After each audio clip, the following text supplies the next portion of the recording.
Hi, welcome to Crown's Corner, the broadcast that not only bring you the top car reviews, but also bring awareness and funds for the rare genetic disease called P10.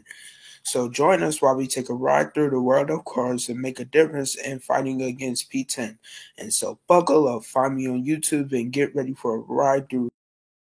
Hi, my name is Karan. I'm your host for Karan's Corner. Today I'm here with Mr. Harris. Mr. Harris, please introduce yourself. I am Mr. Arthur Peanut Harris. Yeah, you do a lot, so go ahead and say what you do. I am a licensed cosmetologist and educator, and I'm also the owner of Textures Institute of Cosmetology. Mhm. You do a lot more. He's just trying to settle it, but we gonna go and get into these list of questions. What, Okay, what got you into being a hairstylist? great. I've always had a knack for it. However, I thought that I'm originally from Gary, Indiana, and uh, back in the days when I was a teen, it wasn't popular to be able to be a hairstylist and a male. I didn't want to be labeled. So I went on to college, went to Indiana University, met my then girlfriend, now wife. Uh, told to make a long story short, she challenged me on doing her hair, and I did her hair, and she actually said, "Wow, you need to be in beauty school because we need to be making some money." And when I found out, that was funny, but it was good because I felt comfortable enough to be able to explore my talent and perfect it.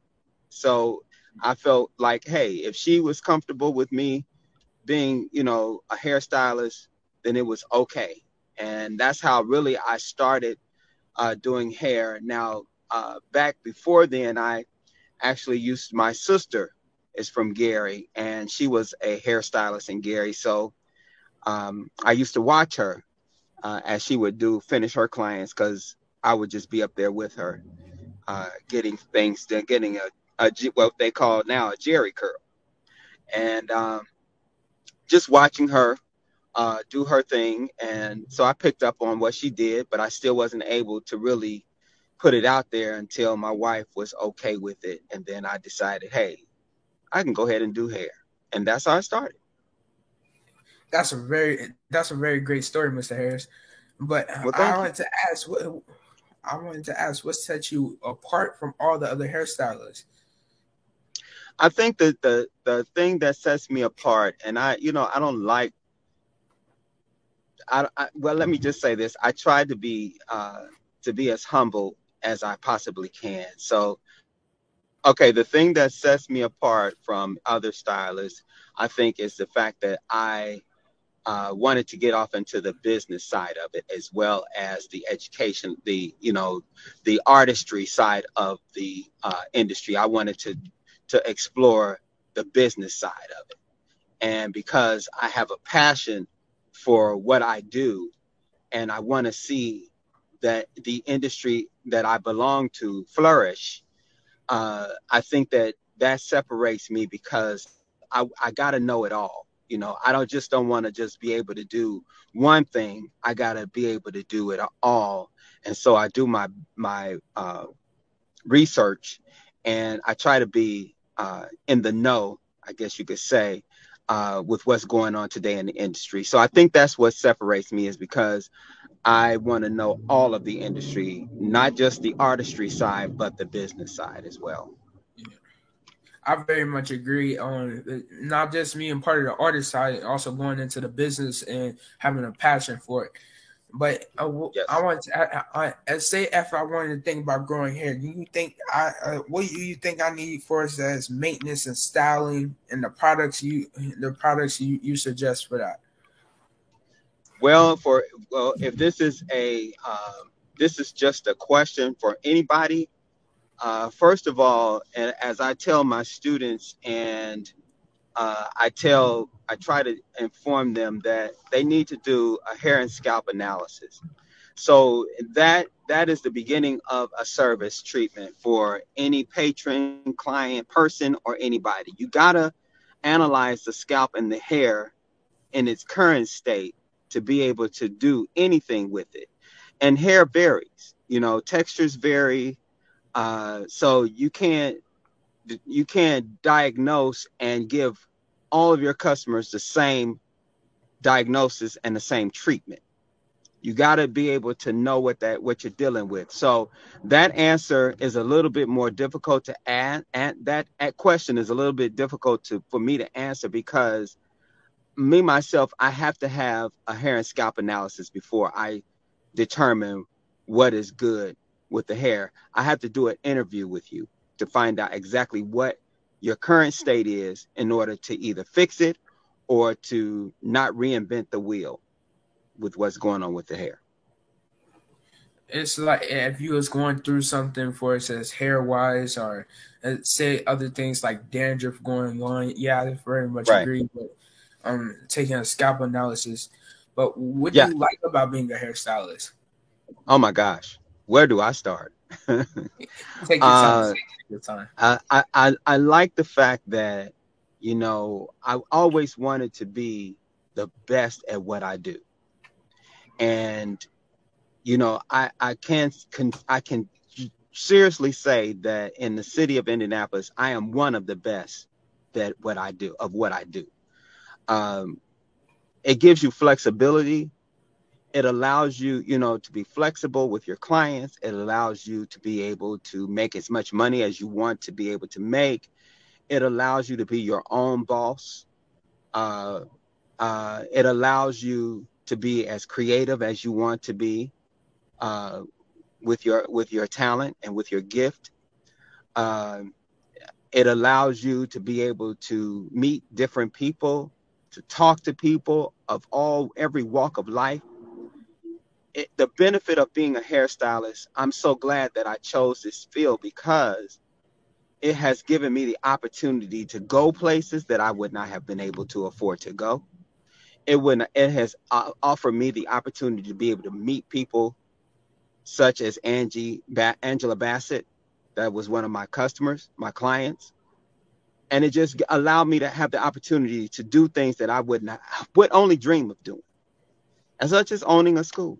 So that's what doing hair does for me.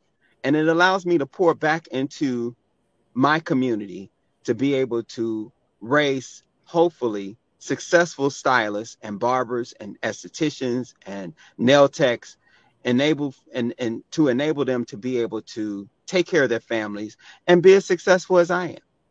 So that's what I love about what I do. Yeah. All right, that's very great. But about your school, what all do you do except just hairstylists, or just teach hairstylists? Who all do you teach, and what all do you teach to all the younger generations? Well, right now, what we teach now, let me just say this: Texas Institute of Cosmetology is the only minority-owned, Black-owned, accredited school in the city of Indianapolis.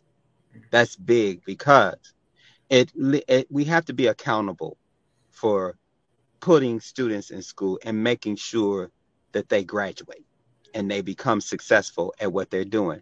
Not only so that they can pay their loans back, but so that they can be successful at and feel good about what they're doing.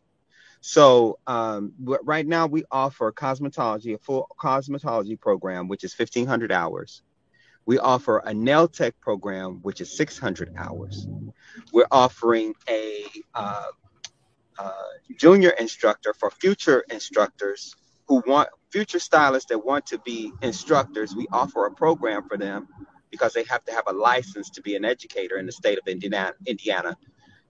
We offer that program, and we are currently waiting to be approved to do barbering and aesthetics.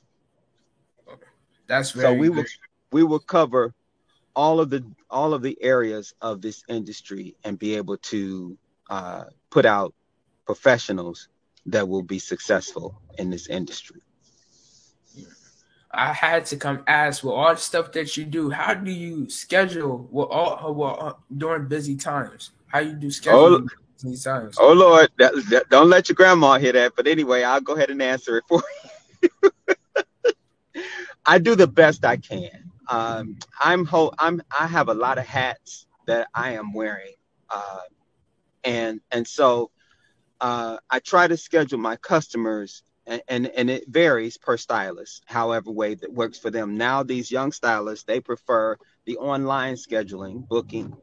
I don't do that. I'm old school, and I go straight by my book, and I schedule, and it depends on the service that I receive and how much time it takes to do that service, on how much time I need to block off to be able to do it. But usually my schedule, because I'm kind of on my way retiring from the hair portion or hair side of it, I'm really a part-time stylist. So I start at different times of the week. It got to be right to come out of retirement and get on the books. Yeah, I really plan on giving more of my time to my school. But what steps do you take to provide a clean and safe environment, not only in the salon, but also in your school? Absolutely. Well, there is a chapter in the book that we teach every day called Sanitation and Disinfection. You have to sanitize and disinfect your tools. You have to have the proper amount of water. You have to have the temperature hot and cold. You have to have the receptacles covered. You have to have your, they call this barbicide, is a way to disinfect, sanitize your items, your tools, and then you have to wash them. A lot of people miss those steps in sanitation and disinfection, which is very important when it comes to the spread of disease. We know that right now we've just gotten over a big pandemic called COVID, and we have had to take extra steps with gloves and masks to be able to try to keep the students and the clients as healthy as we possibly can. So we go by the sanitation and disinfection of our book, which is called Milady, and then we go by the state regulated, state regulations to make sure we enforce those two very important topics. How do you? That's very all good, but that's very good. But my next question here is, how do you make yourself feel comfortable styling or cutting all different type of hair types? Well, it starts with education. It starts with being educated and trained. That is the fundamental of the basics of anything that you want to do. You want to be trained to learn how to do it, not only for practical sides. That means on the clinic floor, you're able to do hair, but theoretical to know all of the diseases of the scalp and all of the ways in which to roll the hair. So it starts with education first. I always say that you can be taught that, but really, you really need a knack for hair and not be afraid of it. And that stops a lot of students from becoming successful, is that fear. So we try to give them the knowledge, because knowledge is great and knowledge helps you to be successful. So we give them that theoretical knowledge and give them clinical knowledge in order for them to be successful at what they do, so they know how to do it and be comfortable doing it, not nervous. Mm-hmm. That's very great. But the next question we have here, we ask everybody that comes on the show, what is your favorite car? What's my favorite what? Favorite car. Favorite car? Yes. As in driving? Oh, a car that you don't own or a car that you own. It's very much up to you. Oh, what is my favorite car? My favorite car is the Porsche Carrera. I hope I say that right. That's a beautiful car. It's multiple models, but yeah, the Porsche Carrera, that you said it correctly. But if you could have all the money in the world, what car would you buy? What car would I buy if I had all the money in the world? If I had all the money in the world, I would buy probably myself a Bentley truck. That's a car. Yeah, that's a lot of power in the SUV. Right. Yeah. But I very much thank you for being on the show. You're welcome back at any time. Well, thank you so much, Karan. Thank you so much. An excellent interview. Thank you. You're welcome. So we